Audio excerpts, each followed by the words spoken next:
Duality is often treated as a philosophical or perceptual error, a mistake of thought that divides subject and object, self and world. From a somatic perspective, duality is not primarily an idea the mind believes, but a pattern the body learns. Separation is first lived, not concluded. The experience of me here and life there emerges through the nervous system's organization around protection, readiness, and control. When the body does not feel safe to remain open, contact with experience becomes conditional. Sensation is monitored. Movement is preempted. Awareness narrows around what must be managed or avoided.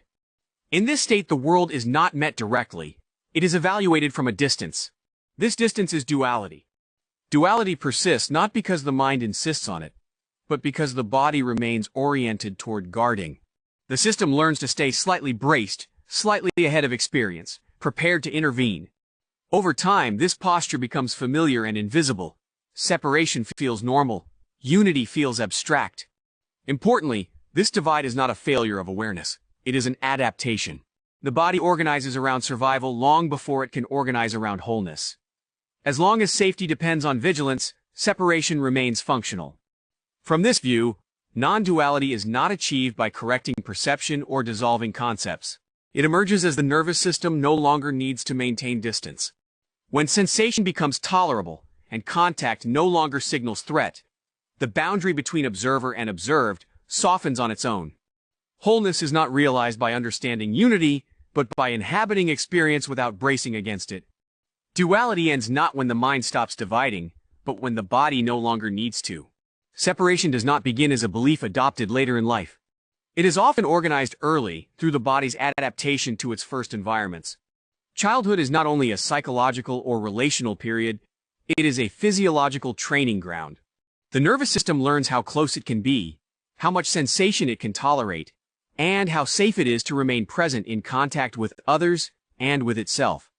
When early experiences involve inconsistency, overwhelm, intrusion, or emotional absence, the body does not interpret these conditions symbolically. It responds through survival physiology.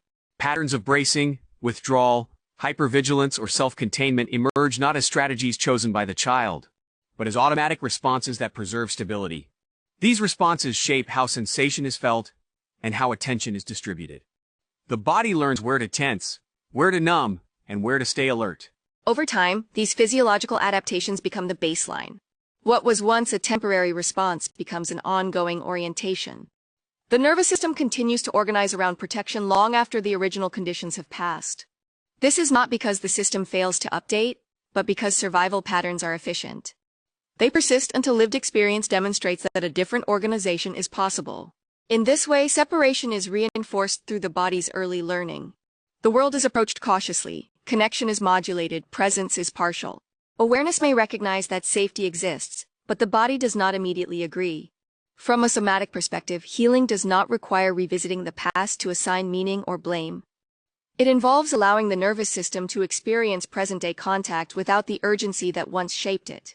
As the body learns through repeated experience, that sensation and relationship no longer threaten stability, the need for separation gradually loosens. The ego is often described as a mental structure, an identity built from thoughts, beliefs, and self-images. From a somatic perspective, the ego is first a bodily event. It is a pattern of contraction that organizes the nervous system around protection.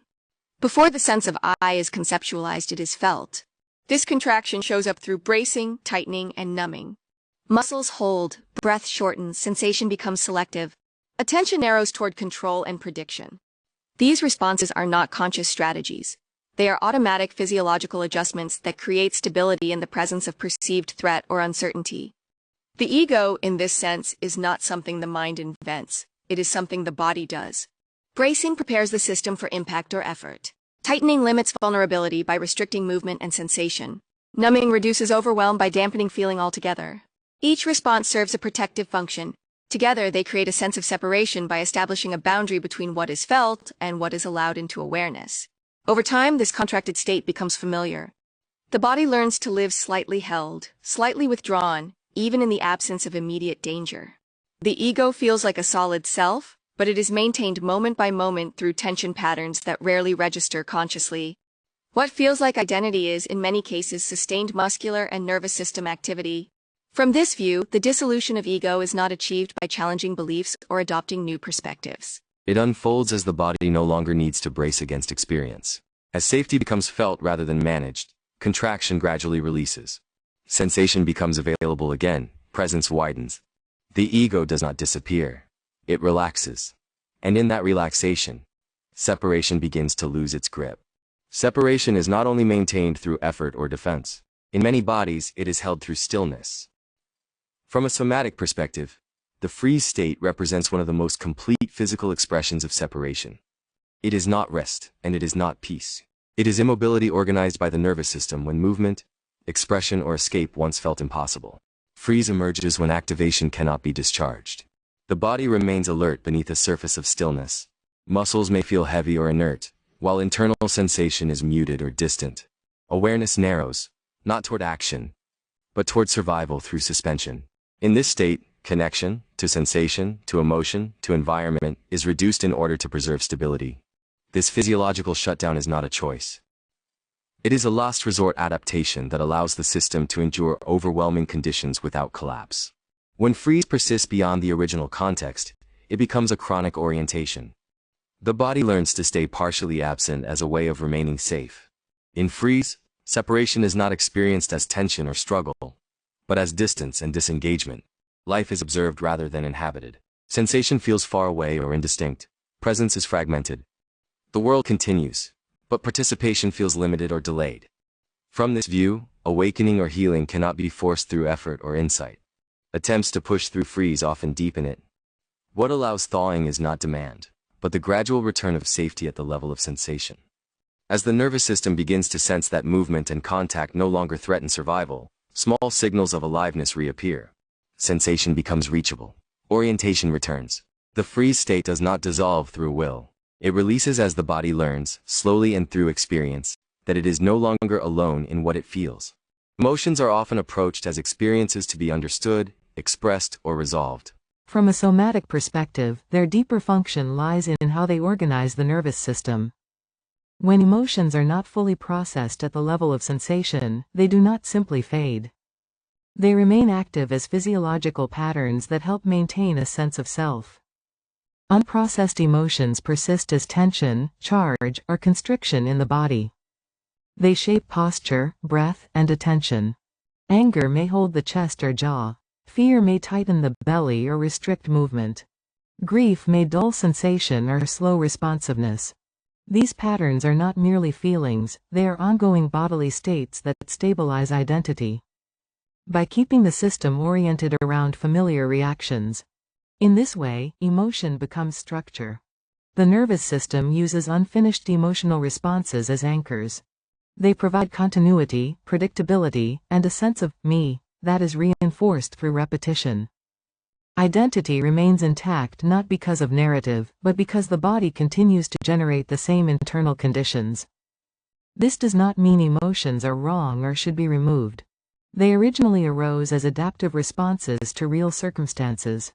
However, when they cannot complete, when movement, expression, or sensation is interrupted, they are held in place. The body maintains separation by staying partially engaged with past conditions. From this view, change does not come from analyzing emotional stories or replacing them with better ones. It comes from allowing emotions to be felt as sensations without needing to act on them or suppress them. As emotional energy completes its cycle in the body, the physiological patterns that sustained identity begin to soften. When emotions are processed somatically, identity loosens naturally. The self does not collapse, it becomes less rigid. Presence widens. What remains is not an emotional history, but the capacity to feel without being organized by what has already passed. Separation has never been held only in thought. Throughout this chapter, it has been traced through physiology. Through bracing, withdrawal, numbing, freeze, and unfinished emotional responses. What appears as identity, ego, or distance from life is revealed not as a flaw of understanding, but as a history of protection carried in the body. Separation was stored where safety once depended on it. Because separation was learned somatically, it cannot be undone through insight alone. The nervous system does not reorganize in response to explanations or conclusions. It reorganizes in response to experience. Wholeness, from this perspective, is not something to be attained or restored conceptually. It begins where the body no longer needs to maintain the patterns that once preserved stability. This does not require effort or force, nor does it require revisiting every memory or emotion. What matters is the gradual return of safety at the level of sensation. As the body begins to experience that presence, contact and feeling are no longer threatening. The structures that maintain separation lose their function.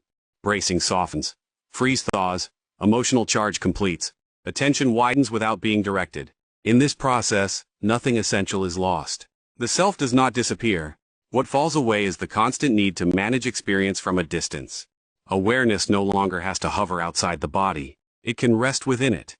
Where separation was once stored, in muscle tone, breath patterns, nervous system readiness, wholeness begins to reappear. Not as an ideal state, but as a lived condition. Presence becomes possible not because it is chosen, but because the body no longer needs to protect itself from being here.